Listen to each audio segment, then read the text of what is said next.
Ke kasus lain saudara terkait dengan KPK yang menetapkan 2 anggota Komisi 11 DPR sebagai tersangka korupsi program sosial Bank Indonesia dan penyuluh jaksa keuangan OJK. Salah satu tersangka mengaku mayoritas anggota Komisi 11 ini juga mendapat dana dari Bank Indonesia melalui dana CSR. 2 anggota DPR dari Komisi 11 ditetapkan sebagai tersangka dugaan penerimaan gratifikasi dan tindak pidana pencucian uang terkait program sosial Bank Indonesia dan penyuluh jasa keuangan Otoritas Jasa Keuangan OJK tahun 2020-2023. Keduanya adalah Satori, politisi Partai Nasdem, dan Heri Gunawan, politisi Gerindra. Menurut KPK, selain kepada BI dan OJK, kedua tersangka diduga juga mengajukan proposal permohonan bantuan dana sosial kepada mitra kerja Komisi 11 DPR RI lainnya. Membuat dan mengajukan proposal permohonan bantuan dana sosial kepada BI dan OJK melalui 4 yayasan yang dikelola oleh Rumah Aspirasi HG dan 8 yayasan yang dikelola oleh Rumah Aspirasi ST.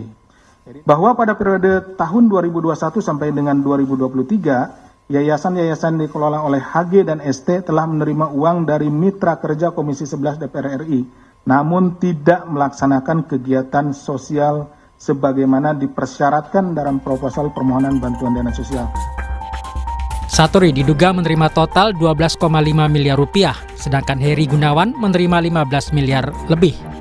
KPK menyebut dana yang diterima kedua tersangka disinyalir dipakai untuk kepentingan pribadi. Menurut Satori, tidak hanya dirinya dan Heri Gunawan yang mendapat dana CSR dari BI. Saat diperiksa 27 Desember 2024, ia mengaku mayoritas anggota DPR Komisi 11 mendapat dana dari Bank Indonesia melalui dana CSR untuk digunakan di berbagai kegiatan daerah pemilihan masing-masing. Memang kalau program itu semua anggota Komisi 11 gitu. Programnya kegiatan untuk sosialisasi di dapil gitu ya. Anggota Komisi 11 programnya itu dapat. Artinya bukan kita aja. Berapa itu, Pak? KPK menegaskan akan mencari tahu siapa saja legislator yang menerima bantuan sosial, termasuk juga dengan peruntukannya, apakah sesuai atau tidak. Tim Liputan Kompas TV. Anggota Komisi 11 DPR fraksi Golkar, Melkias Markus Mekeng, membantah pernyataan tersangka korupsi dana CSR, BI, dan OJK yang menyebut mayoritas anggota Komisi 11 DPR menerima dana CSR dari Bank Indonesia dan OJK untuk periode 2020-2023. Mekeng bilang anggaran CSR tidak pernah dibagikan ke anggota Komisi 11 DPR, melainkan diberikan langsung kepada yang meminta, misalnya rumah ibadah. Mekeng klaim anggota hanya menyampaikan kepada BI dan juga OJK bahwa ada yang membutuhkan dan itu diproses langsung dari Bank Indonesia ke pihak yang bersangkutan. Sebelumnya saudara, tersangka korupsi dana CSR, BI, dan OJK yang merupakan anggota Komisi 11 DPR dari fraksi Nasdem, Satori ini menyebut bahwa sebagian besar anggota Komisi 11 DPR menerima dana bantuan sosial. Jadi anggaran CSR itu tidak dibagikan ke anggota, itu dibagikan langsung kepada yang minta, misalnya rumah ibadah, gereja, masjid, atau UMKM. Anggota tidak pernah megang uang sama sekali. Anggota hanya menyampaikan kepada Bank Indonesia, bilang ini ada masjid di daerah sini minta tolong dibantu. Itu diproses langsung oleh Bank Indonesia, uangnya langsung ke masjidnya. Jadi nggak ada anggaran dikasih ke anggota. Soal dugaan mayoritas anggota Komisi 11 DPR yang langsung menerima dana CSR dari Bank Indonesia dan OJK, kita berbincangkan dengan ex-wakil Ketua KPK, Pak Muhammad Yasin yang telah bergabung bersama kami di Kompas Petang. Assalamualaikum, Mas Yasin. Waalaikumsalam, selamat sore. Pak Yasin, menurut Anda apa yang nantinya akan dilakukan oleh KPK? Anda juga pernah menjadi ex-wakil Ketua KPK begitu, setelah mendapat informasi dari salah satu tersangka yang menyebut bahwa hampir sebagian besar anggota Komisi 11 itu nyatanya menerima dana dari CSR ini. Ya, pertama kita sebagai pembuka itu prihatin dengan kejadian ini. Ini berarti BI ini berulang melakukan keteledoran. Atau bisa dikatakan ini lalai, ini BI ini. Jadi apapun ya. Jadi karena kasus ini sudah naik ke tingkat penyidikan, walaupun dimulai dari 2 orang anggota DPR Komisi 11, ini merupakan suatu peluang yang baik bagi KPK untuk mengembangkan penyidikan terhadap ya anggota Komisi 11 yang lain yang diduga juga menerima itu memang tidak langsung kan melalui yayasan. Itu yang dialami Satori dengan Heri Gunawan itu kan juga membentuk yayasan, dia tidak menerima, setelah menerima disalurkan ke rekening pribadi. Ya, ada double, yaitu double delik korupsinya, yaitu gratifikasi dan juga pelanggaran Undang-Undang nomor 8 tahun 2010 tentang tindak pidana pencucian uang. Undang-Undang nomor 10 tahun 2008 kebalik ya.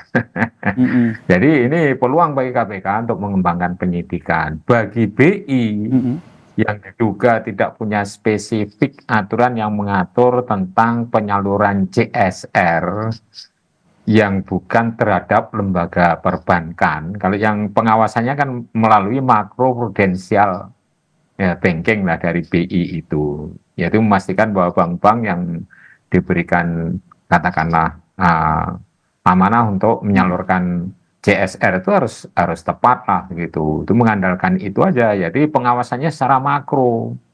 Fokusnya dari aspek makro prudensial BI ini yang terkait dengan risiko yang sistemik atau tidak sistemik. Nah ini kan jauh. Akhirnya kebobolan rapat dengar pendapat setiap tahun dari tahun 2019 sampai 2024 itu setiap bulan November itu diadakan pembicaraan tentang itu. Nah, ini bagi penegak hukum seperti KPK ini harus merujuk juga pernah BI itu tersangkut dengan penggunaan dana yayasan untuk melakukan suatu penyimpangan atau abuse of power, yaitu mengalir ke pihak-pihak yang seharusnya tidak menerima itu. Itu artinya Pak Yasin, maaf saya potong, berarti ada kemungkinan pihak dari BI maupun OJK juga ikut diperiksa dalam kasus ini? Ya harus diperiksa itu, karena dia tidak prudensial. Yaitu dia itu kan mengawasi lembaga pengawas keuangan, itu harus sangat hati-hati, harus punya SOP secara spesifik apabila ada permintaan-permintaan dari mitra kerja Komisi 11 itu untuk minta dana CSR. Memang dasarnya adalah environment, sosial, dan governance. Itu siapa penerimanya juga harus terdaftar, cara evaluasinya harus ada, gimana itu menerimanya, diajukannya seperti apa proposalnya. Itu kan dijelaskan semua oleh BI. Tapi ini Pak Yasin, perhitungan risiko atas misalnya menyimpangnya uang ini tidak diprediksi oleh BI. Sehingga menurut Anda mereka harus dipanggil untuk mempertanggungjawabkan jika ada penyalahgunaan uang di sini yang termaksud yang dilakukan oleh 2 anggota DPR ini. Menurut Anda Pak Yasin, polanya itu seperti apa sih aliran dana yang digunakan dalam kedok CSR ini? Dia kan membuat yayasan tuh, rumah aspirasi. Dan setiap tahunnya BI itu ada sekitar 10 proyek itu untuk CSR itu, sedangkan OJK itu ada 19 sampai 24. Kan luar biasa banyaknya. Tapi kalau itu disalurkan tidak sesuai dengan standar operating procedure, menyalahi aturan perundangan yang diatur dalam Undang-Undang 40 tahun 2007. Nah, kemudian yang juga itu kalau yang di PT itu ada juga itu peraturan pemerintah itu ya. Itu nomor 47 tahun 2012 itu. Ya, saya kira BI kan lembaga negara. Harus lebih hati-hati memikirkan risiko atas pengeluaran dana itu untuk CSR ini dan disalurkan ke mitra kerja. Jelas tuh konflik of interest itu. Jadi ada dugaan konflik of interest di sini Pak Yasin. Tadi disebut bahwa hampir sebagian besar anggota Komisi 11 ini terlibat. Apakah Anda juga menilai bahwa KPK juga harus bergerak gitu, berani memanggil semuanya untuk ditanyain terkait dengan dana ini? Singkat saja. Ya, saya kira betul tuh. Jadi pihak BI pengambil kebijakan tertinggi kan Gubernur BI dan Dewan Gubernur BI itu untuk memutuskan CRS itu mengalir ke mitra kerja kita atau tidak.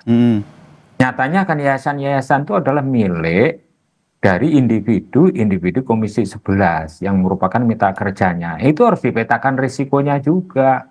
Masa langsung digelontorkan saja ke yayasan. Yayasan itu siapa? Ternyata setelah diteliti oleh KPK itu kan disalurkan ke rekening pribadi dari oknum yang sekarang sudah status tersangka Satori dengan Heri Gunawan itu untuk kepentingan pribadi, untuk bangun rumah, bangun showroom, untuk beri kendaraan, dan lain sebagainya. Itu kan luar biasa. Itu jadi kelalaian BI dan OJK. Kelalaian BI dan juga OJK ya. Jadi kita nantikan ya seperti apa ya Pak Yasin, apakah nanti KPK juga ikut memanggil BI dan OJK untuk terkait dengan kasus korupsi CSR di BI dan OJK ini ya. Terima kasih Pak Muhammad Yasin, ex-wakil Ketua KPK telah bergabung bersama kami di Kompas Petang. Salam sehat. Ya, terima kasih. Salam sehat.